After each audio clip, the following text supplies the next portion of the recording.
Walter Pierce stood ankle-deep in the mud of his own corral, 800 acres of West Texas spread out behind him in every direction, and stared at a cow that was either dying or simply registering a strong opinion about the weather, and he had absolutely no way of telling which. He had a law degree. He read Latin for pleasure. He could not, it turned out, distinguish a sick cow from an irritated one, and the cow in question did not seem inclined to clarify the matter. 3 weeks earlier, sitting at the same kitchen table where he now kept a growing stack of books he did not understand, he had written an advertisement and sent it to a newspaper in Austin, because a neighbor had suggested it, not entirely kindly, and because Walter had run out of better ideas. It read, "I have inherited 800 acres in West Texas, and do not know how to keep them. I can read 4 languages, and cannot tell a healthy cow from a sick one. If you know more about land than I do, and don't mind teaching a grown man what most children learn by the age of 6, write to me, W. Pierce." He had not expected much. He had received, in the 3 weeks since, exactly one reply, and it was sitting, at that moment, in the breast pocket of his shirt, slightly damp from the morning's exertions, and it had said, among other things, that the writer would arrive on the Thursday stage, and that he should have the sick animals separated from the well ones before she got there, because diagnosing them in a single panicked group was, in her words, a poor use of everyone's time. It was Thursday.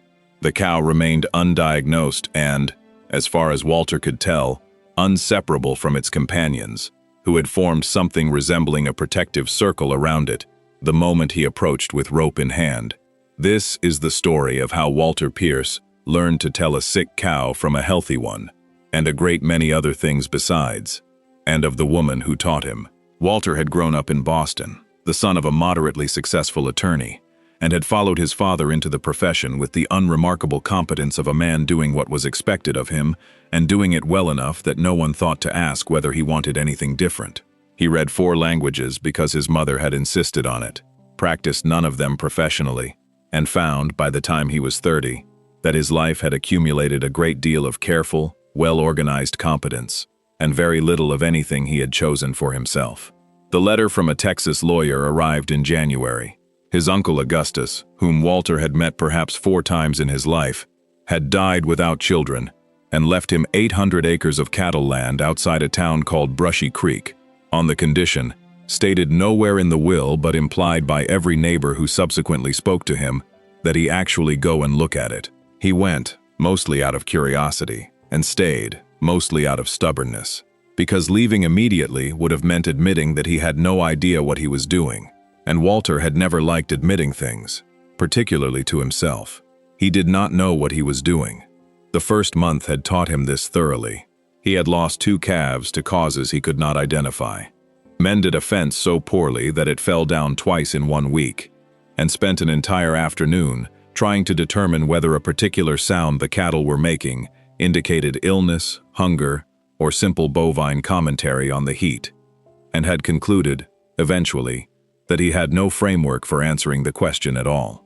The advertisement had been, in the end, an act of considerable honesty, which was not Walter's usual approach to admitting deficiency. He had written 3 drafts that listed his qualifications in the way his father had taught him to list qualifications: competent, reliable, financially secure, and had thrown all 3 away because none of them addressed the actual problem, which was that he owned 800 acres of land that was actively trying to kill its livestock under his supervision, and he needed, specifically and urgently, someone who could stop that from happening.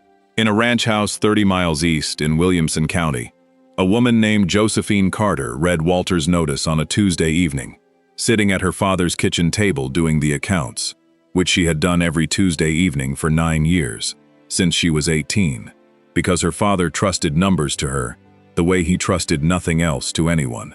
27 years old, sun-browned, capable, with hands that had set more broken bones in livestock than she could easily count, and a reputation, across 3 counties, for being able to look at a sick animal and know within a minute what was wrong with it, and within 5 what to do about it. She had grown up on this land. She had buried her mother in it at age 12, and had, from that point forward, run the household and increasingly the ranch itself alongside her father, who had never remarried, and had come to depend on her judgment more than he depended on his own, though he would not have phrased it that way to anyone, including himself. Her older brother Daniel had inherited the ranch on paper the previous spring, when their father's health had begun to fail, and Daniel, while a perfectly decent man, had exactly none of Joe's instinct for the land, and had begun, within months, to make decisions she disagreed with and could no longer override. She loved the ranch. She had simply stopped, for the first time in her life, having any authority over it. She read Walter's notice 3 times. Most matrimonial advertisements from men described land and livestock as though they were facts already settled, finished accomplishments requiring nothing further. This one described 800 acres as a problem, openly, and asked for help solving it. She found this, on reflection, considerably more honest than anything else in the column, and considerably more interesting than anything she had been offered in 9 years of occasionally being offered things. She wrote back the same night. Her letter was not romantic. It was, in large part, a list of questions. How many head of cattle? What breed? What the water situation was? Whether he had a working knowledge of any of it at all, which she suspected, correctly, that he did not. She told him she had been managing livestock since she was 12, that she knew cattle the way some people knew their own family, and that if he was honestly asking for help and not simply looking for a wife who happened to know things, she would be glad to provide both, in whatever order proved useful. Walter read this letter standing in his own kitchen with mud still on his boots, and laughed, once, out loud, alone, which he had not done in some time. What followed, over 6 weeks, was not a courtship in any sense Walter recognized from novels. It was, instead, an education, conducted by letter, astonishingly specific, and entirely without sentiment, which Walter found he did not mind in the least. Joe sent him instructions, how to check a cow's gums for color, which told you more than almost anything else about its condition, how to recognize bloat before it became dangerous, the difference between a limp caused by a stone in the hoof and one caused by something more serious. She drew small diagrams in the margins of her letters, which Walter copied into a notebook he had started keeping specifically for this purpose, and which he carried in his breast pocket from that point forward, adding to it daily, the way he had once added case notes to a legal file. Walter, in turn, wrote about what he was attempting, and failing, and occasionally succeeding at, with the same precise documentation he had once applied to contracts. He reported back on a calf he had successfully treated for scours using her instructions, and on a fence post he had finally set correctly, and on a mule, inherited along with everything else, a stubborn, opinionated animal his uncle had named Cicero, apparently as a joke about Walter's profession before Walter had even arrived to be the target of it, who would do absolutely nothing Walter asked, and seemed to regard him with active disdain. Joe wrote back that Cicero sounded like a perfectly sensible mule, and that the problem was very likely Walter, not Cicero, which Walter found unreasonably funny, and copied word for word into his notebook under the heading, "Possibly True." By the 4th week, the letters were arriving twice as often as either of them had planned, and contained, alongside the practical instruction, an increasing amount of everything else. What the land looked like at a particular hour, what a particular sound at night meant, what it felt like to be entirely responsible for something you didn't fully understand, which both of them, it turned out, knew a great deal about, from very different directions. "The land doesn't care how many languages you speak," Joe wrote once. "It only cares whether you're listening." Walter read this several times and copied it into the notebook as well, under no heading at all, because it did not seem to belong under a heading. There was no real obstacle, though there was a decision that mattered. Daniel, when Joe told him she intended to go, did not object. He had, if anything, the relief of a man being released from a comparison he had been quietly losing for a year. Their father, frail but lucid, told her only that he had always suspected she would end up running someone's land, and that he was glad it would finally be land where no one would tell her to do otherwise. What Joe packed, in the end, was practical and small.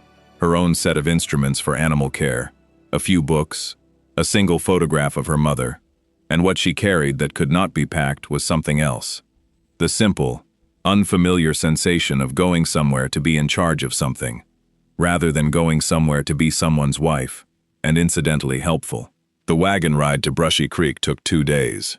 Joe had made the trip before, for cattle auctions, and knew the country, which meant she spent the journey not afraid of what she was going toward but simply curious about the specific shape it would take.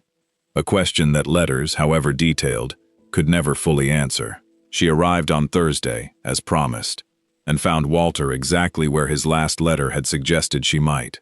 Standing in the corral, rope in hand, facing down a single cow surrounded by a defensive ring of its companions, looking thoroughly and visibly outmatched. She did not wait for introductions. She climbed down from the wagon, walked directly to the fence and said, "That's not sickness. That's a cow protecting a calf that's hiding somewhere in that brush. You'll want to look there before you do anything else with the rope." Walter turned, saw her, and said the only thing that occurred to him, which was, "Are you always right immediately, or is this a special occasion?" Joe considered this. "Mostly immediately," she said. "You get used to it." The calf was found, healthy, simply shy, and the cow's agitation resolved itself within the hour. And it was in this manner, without a station platform, without formal names exchanged in the particular careful way of strangers meeting for the first time, in the middle of a problem rather than before one, that Walter Pierce and Josephine Carter began. The first weeks established a rhythm that surprised them both, with how naturally it arrived. Joe ran the practical operation of the ranch with an authority that the Hands, 2 brothers named Ruiz, who had worked the land under Walter's uncle for years, accepted immediately and without comment, having clearly been waiting for someone competent to arrive. Walter, freed from decisions he had no basis for making, turned his attention to the parts of ranch ownership that did suit him: the accounts, the contracts, the increasingly complicated business of negotiating cattle prices with buyers who had assumed, incorrectly, that a man with a law degree could be talked into a bad deal. In the evenings, Joe continued his education in person rather than by letter, walking him through the herd, naming what she saw, explaining the reasoning behind decisions that had previously seemed, to Walter, entirely instinctive and unteachable. He filled the notebook steadily. By the second month it was nearly full, and he had started a second one.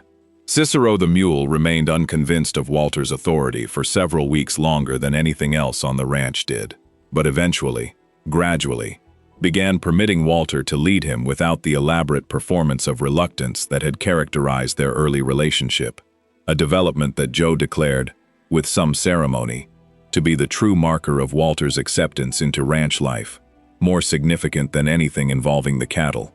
The proposal came during the worst drought West Texas had seen in a decade, in the 3rd month, on a night when they had stayed up until past midnight, moving cattle to the one remaining water source on the property, working together with the kind of wordless coordination that comes from people who have learned to anticipate each other's next move. When the last of the herd was finally settled and the immediate crisis passed, they stood at the fence in the dark, exhausted, watching the cattle drink. "We did that well," Joe said. "We did," Walter said. Then, after a moment, "I would like to keep doing things well with you, for considerably longer than a single drought." Joe looked at him in the dark. "Is that a proposal or a business proposition?" "I've found I have difficulty telling the difference these days," Walter said. "I'm told that's generally a good sign." "I'd marry you," Joe said, "if you're asking properly." "I'm asking properly," Walter said. They were married within the month, in the front room of the ranch house, with the Ruiz brothers and their families as witnesses, and Daniel making the trip from Williamson County specifically to walk Joe to where Walter stood, which he did with the particular satisfaction of a man pleased to discover that things had worked out better than he had managed them himself. The years that followed were built, not on any single dramatic turn, but on the steady accumulation of a partnership that functioned, from the start, as exactly that, a partnership, with both names on the ledgers, and both judgments weighed equally on every decision that mattered. The ranch grew. By the 3rd year, Joe's reputation for livestock judgment had extended well beyond Brushy Creek, and neighboring ranchers began sending for her opinion on sick animals the way people once sent for a doctor, a service she provided without ever quite calling it a business, though Walter, with his lawyer's eye for these things, eventually insisted on the books reflecting what it actually was. Walter's legal training proved unexpectedly valuable in disputes over water rights and grazing boundaries that plagued half the ranchers in the county, and he found himself, within a few years, serving as the de facto arbiter for agreements that would otherwise have ended in courtrooms or worse. Their first child, a son, was born in 1882, and their daughter 2 years after. Both grew up doing chores before they could properly walk, the way ranch children did, and both, by the time they were old enough to understand it, had heard the story of their father's first cow and laughed at it more times than Walter found entirely comfortable, though he told it himself, by then, with the particular relish of a man no longer embarrassed by his own beginnings. Cicero the mule lived to a considerable age, remained selectively cooperative his entire life, and was, by general agreement, more thoroughly mourned by the household than the dignity of a difficult mule generally warranted. The notebooks multiplied. By the 10th year there were 11 of them, lined up on a shelf in the ranch office, no longer needed for daily reference but kept regardless, because Joe had begun, somewhere around the 4th one, to write things in the back pages that had nothing to do with livestock, small observations, fragments of thought, the kind of private writing a person does for no one, which Walter discovered only gradually, leafing through old volumes for a forgotten detail, and finding, instead, sentences that were not instructional at all. Josephine Pierce died in the winter of 1911, at the age of 58, of a fever that came on suddenly during an unusually hard cold snap, the kind that occasionally still struck even Texas. Walter was beside her, went the way she had lived, without excessive ceremony, telling him, near the end, only that the south pasture would need reseeding in spring, and that he should listen to their son about it, because the boy had her eye for land even if he didn't yet trust it. In the weeks afterward, unable to do much else, Walter took down the first notebook from the shelf, the original one, the one he had started in the breast pocket of a mud-stained shirt 31 years before, and read it from the beginning. His own handwriting, cramped and urgent in the early pages, recording facts about cattle he had once needed desperately, and now knew without thinking. Joe's small diagrams in the margins, faded but still legible, and at the very back, in the last few pages, in handwriting that was unmistakably hers, added sometime in those early months, though he had never noticed it until now. He found a single entry, undated, that was not about cattle at all. He came to me knowing 4 languages and not one true thing about the land, and I have come to believe that is the best kind of man to teach, one who already knows what it is to learn something difficult and is not too proud to start again at the beginning. I wrote him that the land doesn't care how many languages you speak, it only cares whether you're listening. I did not know, writing that I was also describing what I hoped he would do with me. Walter read this several times. The way he had once read contracts he wanted to be certain he understood completely. And then he closed the notebook and held it for a long while in the quiet ranch office, with 11 more notebooks on the shelf above him, and 31 years of a life neither of them could have predicted from a newspaper advertisement. And he thought that he had inherited 800 acres, and a complete inability to keep them, and that the woman who had answered his honesty with her own had taught him everything he knew about land, and a great deal more than that about everything else, and that he had been listening, in the end, exactly as well as she had hoped he would. He lived 11 more years on the ranch, with his son running the cattle operation by then, and Joe's notebook still on the shelf, consulted occasionally by grandchildren, curious about the strange diagrams and the cramped early handwriting of a man learning, very slowly, to tell a sick cow from a healthy one. And in the evenings, sitting in the ranch office where the notebooks lived, Walter would sometimes take down the first volume and read the last page again, and think that he had answered an advertisement of his own making with more honesty than he had ever managed in a courtroom, and that the honesty had been answered, in turn, with exactly the kind of teacher he had asked for, one who knew the land and had been willing, against every reasonable expectation, to teach a grown man what most children learn by 6.